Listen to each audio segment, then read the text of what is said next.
ఇంట్లో మా అమ్మ చేసిన చపాతీ తినేసి స్టార్ట్ అయిపోయా నేను గోల్కొండ దగ్గరికి. ఈరోజు వెదర్ అయితే చాలా కంఫర్టబుల్‌గా ఉంది. చూసుకుంటే వర్షం పడేలానే ఉంది గానీ, పడుతుందో లేదో తెలీదు. కెమెరాకి అయితే నేను లోపల ఒక కవర్ అయితే మెయింటైన్ చేసిన. సో, వర్షం పడినా ప్రాబ్లమ్ లేదు. మనకి మ్యాప్‌లో మా ఇంటి దగ్గర నుంచి 20 కిలోమీటర్స్ చూపిస్తుంది. ఫిలిం నగర్ దగ్గరికైతే రీచ్ అయిపోయినా. గోల్కొండ దగ్గరలోకైతే వచ్చేసిన. ఇది మొత్తం గోల్కొండ ఏరియానే. పార్కింగ్ ప్లేస్‌లో బైక్‌ని పార్క్ చేసేసి, బైక్‌కి మనకి 20 రూపీస్ పార్కింగ్ టికెట్ తీసుకుండు. అది ఫినిష్ చేసేసి ఇక్కడ చెకింగ్ పాయింట్ దగ్గర మొత్తం చెకింగ్ చేపిచ్చేసి కెమెరాకి సెపరేట్ టికెట్ తీసుకోమని చెప్పిండు. ఈ 100 రూపీస్ నోట్ స్టోరీ చెప్పాలంటే టికెట్ కౌంటర్ దగ్గర మీరు క్యాష్ మెయింటైన్ చేయడం బెటర్.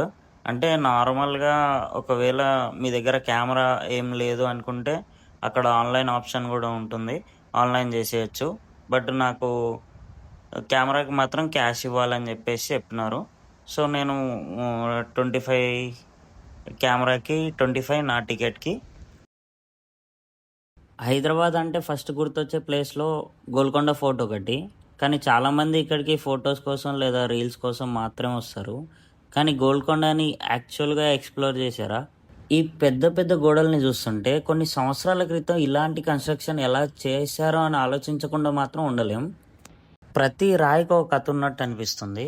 గోల్కొండలో ఫాస్ట్‌గా తిరగడం కన్నా స్లోగా ఎక్స్‌ప్లోర్ చేయడం చాలా బెస్ట్. లెఫ్ట్ సైడ్ చూస్తే హిస్టరీ, రైట్ సైడ్ చూస్తే ఆర్కిటెక్చర్, మధ్యలో చూస్తే బ్యూటిఫుల్ వ్యూ పాయింట్స్. కాంటెంట్ క్రియేటర్స్‌కి ఈ ప్లేస్ అయితే సూపర్బ్ అసలు. వాళ్ళకి ఫొటోస్ కానీ, రీల్స్ కానీ వాళ్ళ ఇష్టం వచ్చినంతసేపు తీసుకోవచ్చు ఇక్కడ. ఇక్కడ నేనైతే ఇక్కడ వెదర్ మాత్రం బాగుంది కాబట్టి సెట్ ఇంకా ప్రశాంతంగా ఉంది. ఒకవేళ ఎండ కొట్టుంటే మాత్రం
ఓవరాల్‌గా చెప్పాలంటే మీరు గోల్కొండని ఓన్లీ హిస్టరీ ప్లేస్ అని అనుకుంటే వన్స్ విజిట్ చేయండి.